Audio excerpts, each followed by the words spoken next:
Welcome back, everybody. This is Mr. Martha. So, topic 1.3 today, estimating limit values from graphs. And again, we're going to be focusing today on limit notation and one-sided limits. So, if we want to find the limit of f of x as x approaches some value of c from the left-hand side, we will write it as the limit as x approaches c. And if you guys notice right there, has a little minus sign on top. So, that's pretty much the left-hand side right there. All right. And then if we want to find the limit of f of x as x approaches some value of c from the right-hand side, we will write it as the limits as x approaches c from the right. You will see the little plus sign on top of the number of f of x. And then finally, in order for a limit to exist at c, right, both the limit as x approaches c from the left-hand side must equal the limit as x approaches c from the right side of f of x. And we say that the limit as x approaches c of f of x is equal to some number L in this case. In order for a limit to exist, the function must be approaching the same y value as the x value approaches some value c from either side, the left or the right side. If this does not happen, we say that the limit does not exist, DNE. You guys can also write it out like that as x approaches c. Okay, so a couple of things right here. Let's go up there. All right, so let's see what we're talking about here. So we're going to try to determine pretty much, first we have to know what the limit from the left is it going to, the limit from the right, and what's actually happening at that value. So for example, 1, if you guys notice, the first part we're talking about here is we're approaching 1. That's pretty much the first number we want to think about right here. We're approaching 1 right there. And the first one, part A, is we're approaching 1 from the left. So where are we coming in from the left? And if you guys notice, we're getting closer and closer to positive 1. So that's the y value we're approaching, right? So as you approach x from the left side, as you approach 1 from the left side, where is the function itself going? Where's f of x at? So that's pretty much where we're going to be at right here on top. And then on the other one, we're going to look at the limit as x approaches 1 from the right side. So from the right side, we're coming in this way now. And if you guys notice, again, it's pretty much a constant line. It's just right there. So we're going towards positive 2. In this case, it's always positive 2. Now here we want to make sure that if these two numbers match, right, then the limit exists. If they don't match, that means the limit does not exist. And in this case, 1 does not equal 2. So therefore, we can say that the limit does not exist. And then here on the last part D, they're asking us, what is the value of f of 1? So you guys want to look for the dark circle there, right? So that's specifically what you're looking for. So if you notice there's an open circle at the bottom, so that means I don't include that value in the function. I include the value which is positive 2 right there on top. So in this case, f of 1 is equal to 2. And this will play a part later on when we start discussing other things that limit leads us to, which is continuity. In example 2, there's a little typo right here. There should be an open circle on top.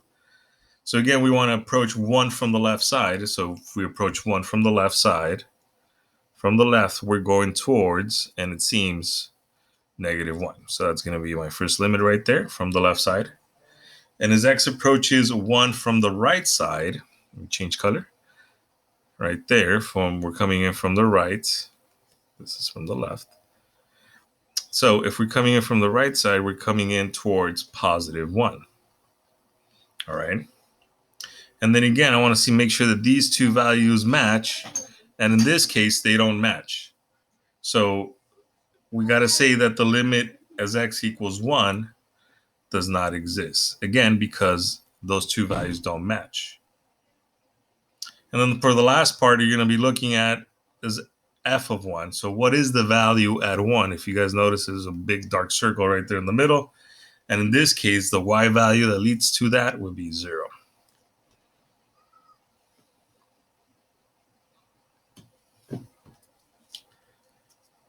right, and then the next part we're talking about is right here. So example 3. So now this is, some of you guys might be familiar with it. In this case, it's going to be an absolute value function. That's what it looks like. It's the V upside down V shape. So now there is an open circle at the vertex, which means the value is not included there. So in this case, I want to see where the limit as x approaches 1 from the left side is coming in. And in this case, it's going towards, if you guys notice, positive 1. Same thing, I want to approach 1 from the right side. 1 from the right. And again, in this case, it approaches 1 from the right side as well. And then again, if you guys notice, you got to think about, do those two match? And in this case, I can say, yeah, they actually do. So I can say, since these two match, therefore, I'm going to say that the limit as x approaches 1 of f of x is equal to 1. All right, so we finally got one that exists.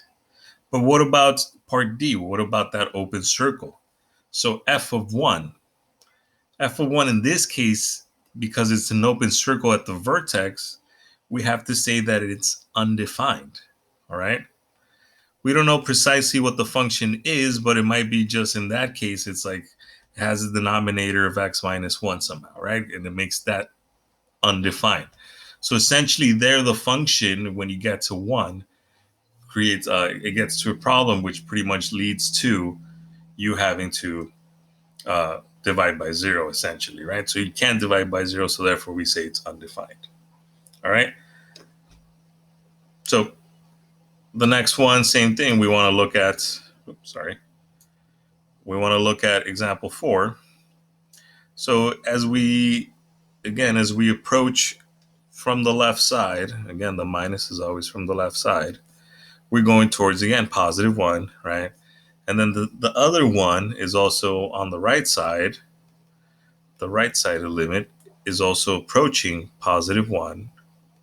All right, so it is leading us to the same value pretty much, right? And then I can say, therefore, the limit as x approaches 1 is also equal to positive 1.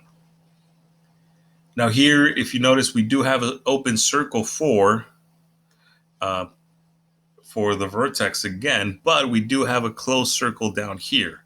So that tells me that the function is defined at that point, but it's not in the same place as where the two lines meet. So in this case, it's going to be just -2. All right. This is where a lot of people cause confusion for you guys. You have to understand pretty much some of it is a little bit is just determining what is it asking you. Am I approaching the same value from the left side, from the right side? If I am, then the limit exists. And then the function where it's defined is a different thing. So you got to make sure you guys look for either a continuous line at that point, or you're looking for a dark circle. If there's no dark circle, that means that the function is undefined.